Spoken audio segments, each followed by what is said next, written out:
24 नवंबर 1971 एक ठंडी बारिश भरी शाम पोर्टलैंड से सिएटल जा रही नॉर्थ वेस्ट ओरिएंट एयरलाइंस की फ्लाइट 305 पर सवार था एक साधारण सा आदमी। उसने खुद को डैन कूपर बताया। बिजनेस सूट पहना, काली टाई, सफेद शर्ट, उम्र करीब 45 साल। बोर्बन और सोडा का ऑर्डर दिया, रैले सिगरेट पीता रहा, लेकिन उसकी आंखों में कुछ और था। एक ऐसा प्लान जो FBI की पूरी हिस्ट्री बदल देने वाला था।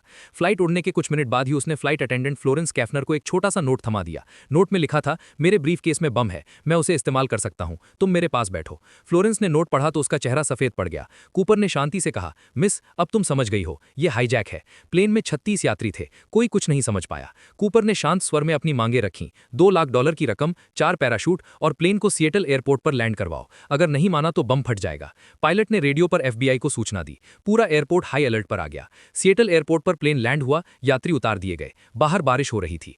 FBI ने रकम का बैग और पैराशूट प्लेन में डाल दिए। कूपर ने पैसेंजरों को मुक्त कर दिया, लेकिन क्रू को रख लिया। अब सिर्फ पायलट, को पायलट और एक अटेंडेंट रह गए थे। उसने कहा, मैक्सिको सिटी की तरफ उड़ो, ऊंचाई 10,000 फीट रखो, लैंडिंग गियर नीचे, फ्लैप्स 15 डिग्री पर, कोई चालाकी मत करना। प्लेन ने रात के अंधेरे में उड़ान भरी। बारिश तेज हो गई थी, हवा में तूफान था। कूपर ने क्रू को पायलट के केबिन में बंद कर दिया, खुद पीछे की तरफ गया। प्लेन के पिछले दरवाजे को खोला, वो एयर स्टेयर जो सिर्फ बोइंग 727 में ही था।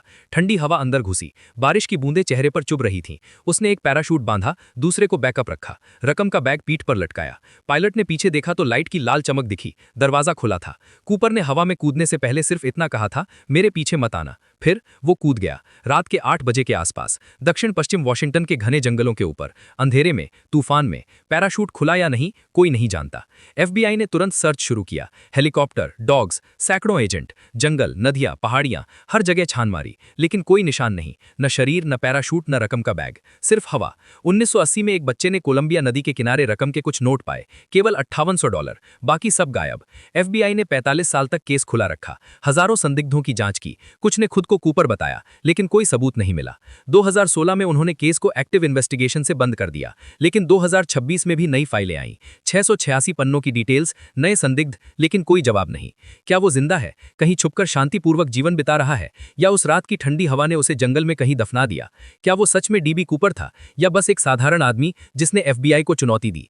आज भी हर बारिश वाली रात में जब हवा में कोई आवाज सुनाई देती है, लोग पूछते हैं, DB कूपर कहाँ है? वो हवा में गायब हो गया, या वो अभी भी हम सबके बीच कहीं है? ये राज कभी खुल सकता है, या हमेशा हवा में ही उड़ता रहेगा?